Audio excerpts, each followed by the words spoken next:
projet de la CAP, en accord bien entendu avec Gilbert Bédard, expert maritime de la DDE. Vous voyez les compétences de la DDE, Gilbert. Alain, chef paysagiste, il nous a fait aussi un projet fabuleux. Parce que là, vraiment, on s'y croit. Il nous a même choisi les plantes, les plans d'hortensia, tout. Enfin, on y est. On est déjà en plein dedans. Merci Laurent. Je vais faire rapidement parce que Martine a le vu, je dépêche. J'ai des sujets importants. Des sujets importants. Oui, quand même. Donc tout d'abord, vous avez remarqué, Martine a parlé du développement durable.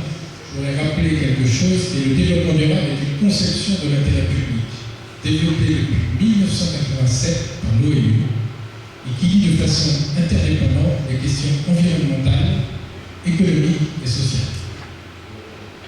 Nous, ça fait 3 ans qu'on attend son application, et nous devions perdre déjà 25 ans.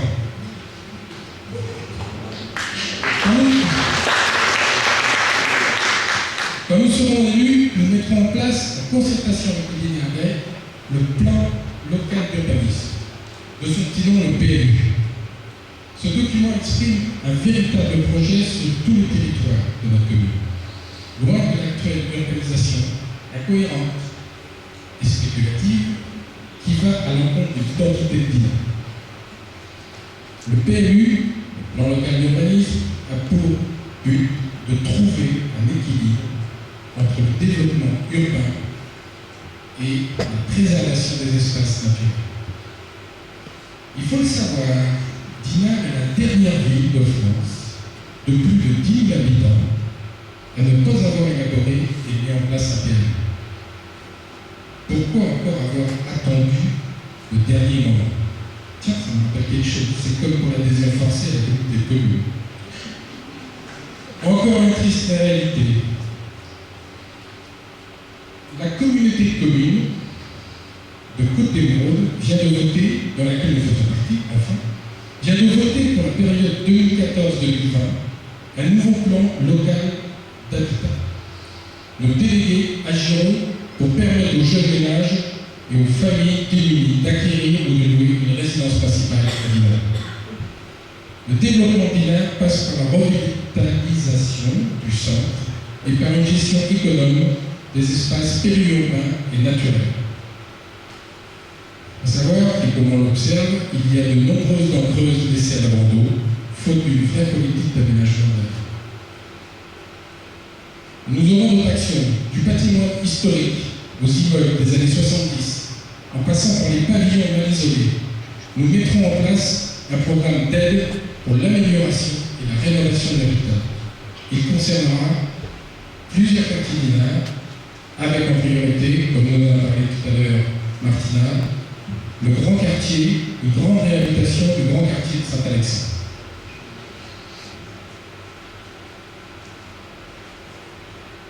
Nous allons donc, l'image que vous voyez apparaître, mais je vais laisser la parole à Martina, en ce qui concerne le grand quartier de la gare. Alors, le grand quartier de la gare, vous le retrouvez, puisque la bibliothèque est au centre là,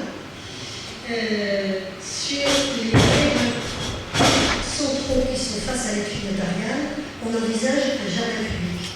On revient aux 40 à 50% d'espace vert qui correspondait au plan d'occupation des sols d'origine.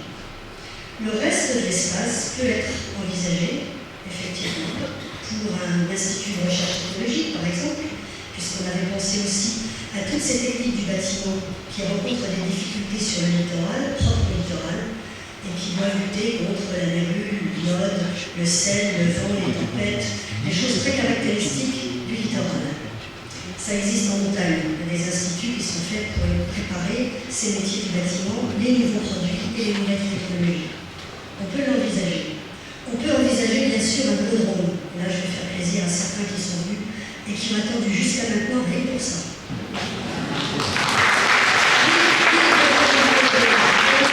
Toutes les équipes, parce qu'on s'est renseigné, on a vu la lyonnette, la pétanque, le palais de truc. On peut faire un velodrome bâtiment. Ça fait 10 ans que vous le réclamez, un velodrome couvert, puisque c'est une compétition à l'année, ils doivent s'entraîner à l'année, et ça correspond à plus de 250 dynamiques. Par conséquent, on comprend mal pourquoi on vous a relégué à côté du cimetière, personne n'avait vu y aller, et il n'y avait pas de boulot de couvert.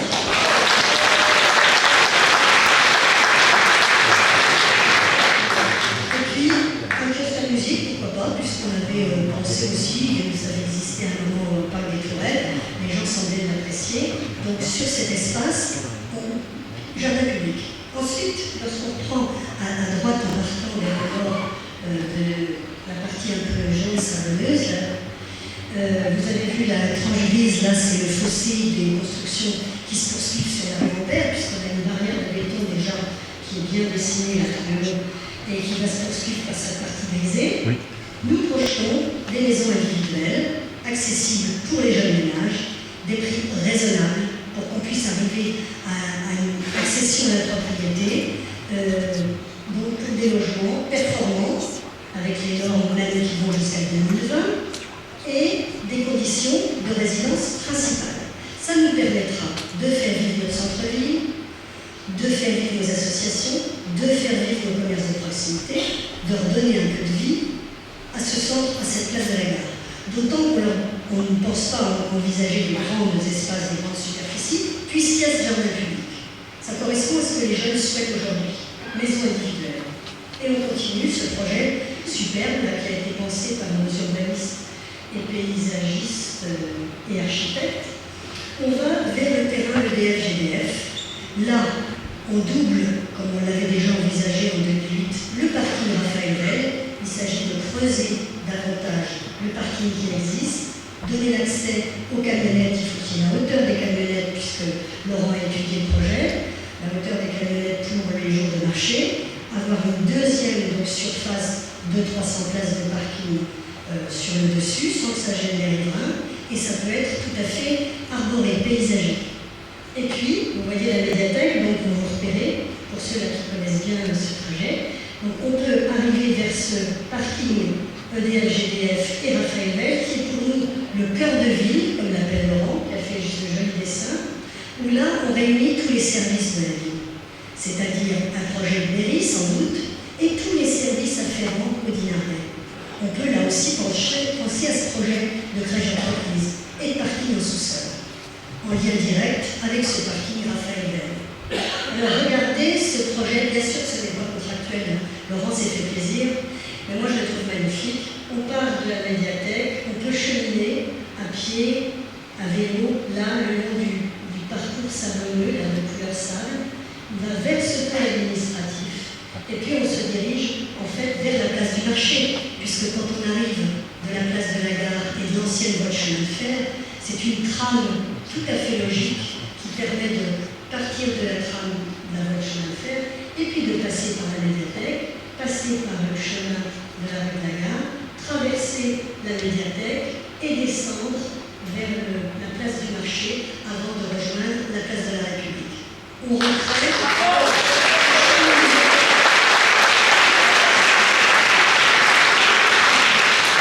Et un cheminement abrité, puisqu'il a envisagé de penser aux rares jours de pluie en Bretagne. On pourrait continuer de se promener, ce qui n'existe pas à Dinard. J'observe dans les pays du Sud, on se protège du soleil, on ne met pas d'arcade à Dinard. Ça, je trouve que c'est un manque, même devant les vitrines, on pourrait profiter bien davantage. Ce nouveau cœur-ville, aménagé, on a tous travaillé dessus, ça va être un nouveau rayon pour une grande liaison qui va réunir les quartiers du Cossec jusqu'à la mer, en passant par les points de rencontre que sont la médiathèque, le parking vert, le marché et bien sûr le nouvel espace vert.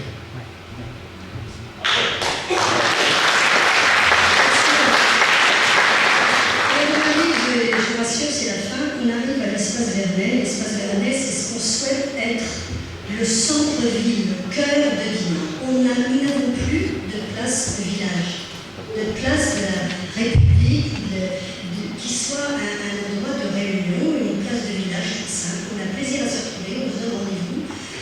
Ça change aujourd'hui.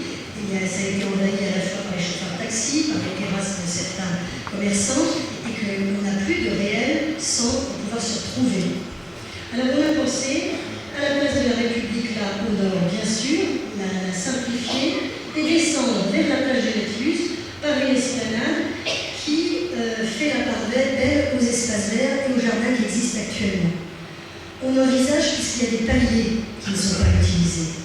Des paliers dont un petit amphithéâtre de verdure qui permet ou bien de se reposer tout simplement, proposer des animations, d'avoir un petit orchestre, des jeux de cirque, un jongleur, de tout ce qu'on peut imaginer à cet endroit-là.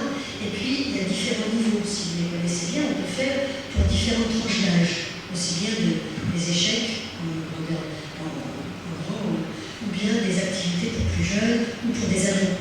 On a les paliers qu'il faut. On a effectivement cette coulée qui nous permet d'aller jusqu'à la plage de l'Écluse et qui redonnerait une respiration. Donc depuis l'entrée de la place de la gare, de l'ancienne voie de chemin de fer, on descend harmonieusement par un cheminement qui nous fait aller jusqu'à la plage de l'Écluse. On maintient les parkings, on a compté 90 places de parking en épi, on continue et qui entoure tout l'emplacement du jardin du Gallic. On déplace tout simplement l'arrêt de taxi et l'arrêt de bus. Mais ce sont des choses assez simples à mettre en place, vraiment arborer une architecture paysager de qualité, fleurie, abritée, parce que c'est un bel endroit abrité, ça le soir, un plaisir à se retrouver là.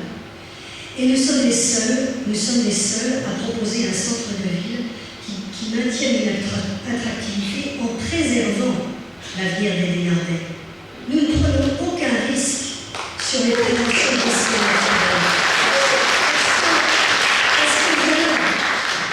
voilà dans ce cheminement qui existe depuis la rue de Barbine, dont parlait le professeur Roquet l'autre jour, depuis la rue de Barbine jusqu'à la plage de l'Écluse, il y a un sillon.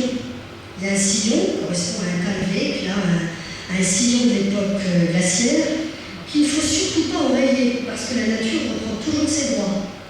Et ce sillon, il doit rester perméable si on ne veut pas envisager un jour une catastrophe naturelle, une catastrophe qui mettrait en péril les commerçants, les parkings, les logements de cette zone-là.